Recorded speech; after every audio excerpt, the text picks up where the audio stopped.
সবচেয়ে বড় উৎসব কিন্তু চলছে। এই উৎসবটাকে যেন আমরা শান্তিপূর্ণভাবে করার জন্য আমরা সব ধরনের প্রস্তুতি নিচ্ছি। বাট একটা মহল যারা চাচ্ছে যে এই উৎসবটা যেন ভালোভাবে এবং ধর্মীয় উদ্দীপনার সাথে এবং উৎসব মুখরভাবে হইতে না পারে, এই জন্য একটা মহল কিন্তু চেষ্টা করতেছে।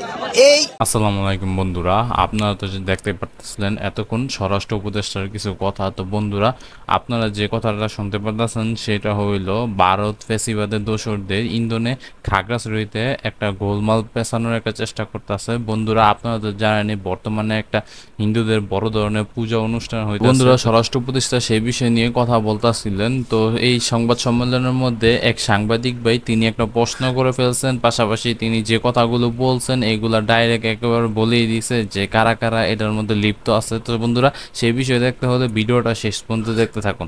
একটা মহলে কিন্তু এই খাগড়াছড়িতে এই ঘটনাটা ঘটার চেষ্টা। স্বরাষ্ট্র উপদেষ্টা, আমরা জানছি যে পার্শ্ববর্তী দেশ থেকে তাদেরকে অস্ত্র দেওয়া হচ্ছে, টাকা দিয়ে যোগান দেওয়া হচ্ছে এবং দীর্ঘদিন ধরে তাদের এই পরিকল্পনা। আমরা দেখেছি সেখানে একজন বক্তব্য দিয়েছে এটাকে ভারতের যেন একটা রাষ্ট্র হিসাবে বা একটা প্রদেশ হিসাবে যেন নিয়ে যাওয়া হয়। সে বিষয়ে আপনারা কি ধরনের পদক্ষেপ নিচ্ছেন? আর সেখানে একটা ঘটনা ঘটেছে, 3 জন নিহত হয়েছে, আইন শৃঙ্খলা বাহিনীর সদস্য আহত হয়েছে। এ বিষয়ে আপনাদের পরিকল্পনা রেখে এই পরিকল্পনা আপনার ভাই যে প্রশ্নটা করলেন, ভাই কিন্তু একটা সত্যি প্রশ্ন করছেন। আপনি দাঁড়ায় যান, এই যে প্রশ্নটা করছেন, আরে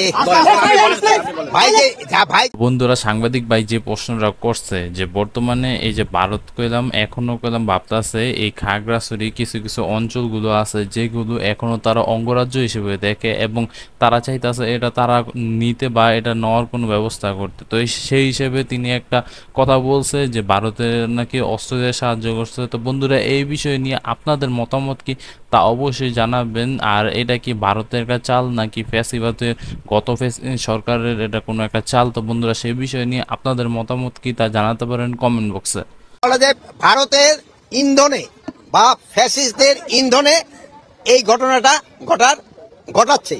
তা আমরা এটা যেন ঘটাতে না পারে এই জন্য আমরা আমাদের সর্বাত্মক ব্যবস্থা নিচ্ছি এবং আমাদের যে উপদেষ্টা মানে প্রদীপ ভাই পার্বত্য চট্টগ্রামের যে উপদেষ্টা, উনি ওই জায়গায় আছেন, উনি এই জিনিসটাও দেখতেছেন। উনি আইন শৃঙ্খলা বাহিনী এবং লোকাল লিডারদের সাথে কথা বলছেন। এখন পরিস্থিতি মোটামুটি সন্তোষজনক অবস্থায় আছে।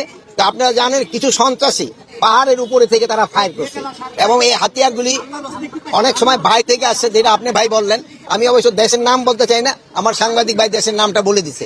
তো বন্ধুরা, ভারতের এই অস্ত্র দিয়ে সাহায্য করানো এছাড়া একটা গোলমাল বা চট্টগ্রাম পার্বত্য চট্টগ্রাম অঞ্চলটাকে দখল করার জন্য তারা যে অস্ত্র দিয়ে সাহায্য করছে, এটা কি ভারতের কোনো একটা চাল নাকি ফ্যাসিবাদ সরকারের কোনো একটা চাল ছিল আর তাদের কোনো হাত আছে নাকি? এই বিষয় নিয়ে আপনাদের মন্তব্য কি যা জানাতে পারেন। আমার কাছে মনে হয় তারা তো একটা কিছু করার চেষ্টা করতে চাইতেছে।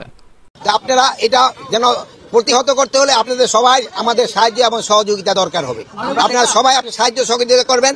আর একটা জিনিস হলো, আপনারা সবচেয়ে বলবেন যে গতকাল থেকে কিন্তু আমাদের একটা বড় ধর্মীয় উৎসব শুরু হয়ে গেছে।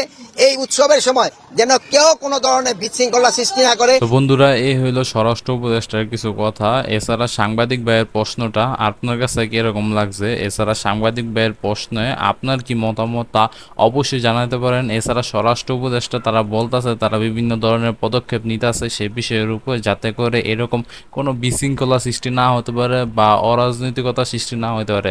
এটা ফ্যাসিবাদ সরকারের একটা চালও হইতে পারে, কারণ তারা তো ভারতে বর্তমানে বসে অনেক কিছু প্ল্যান করতেছে আর ওইটা তো মোদিজি তাও ভালোভাবেই নিতেছে। তো এই ছিল ভিডিওটি, দেখা হবে নতুন কোনো ভিডিওতে। যদি মনে হয় চ্যানেলটা সাবস্ক্রাইব করার মতন সাবস্ক্রাইব করে দেবেন, আর যদি মনে হয় ভিডিওটা শেয়ার করার মতন শেয়ার করে দেবেন বন্ধু বান্ধব আত্মীয় স্বজনের মাধ্যমে। তো এই ছিল ভিডিওটি, দেখা হবে নতুন কোনো ভিডিওতে। সেই পর্যন্ত ভালো থাকবেন, টেক কেয়ার, আল্লাহ হাফেজ।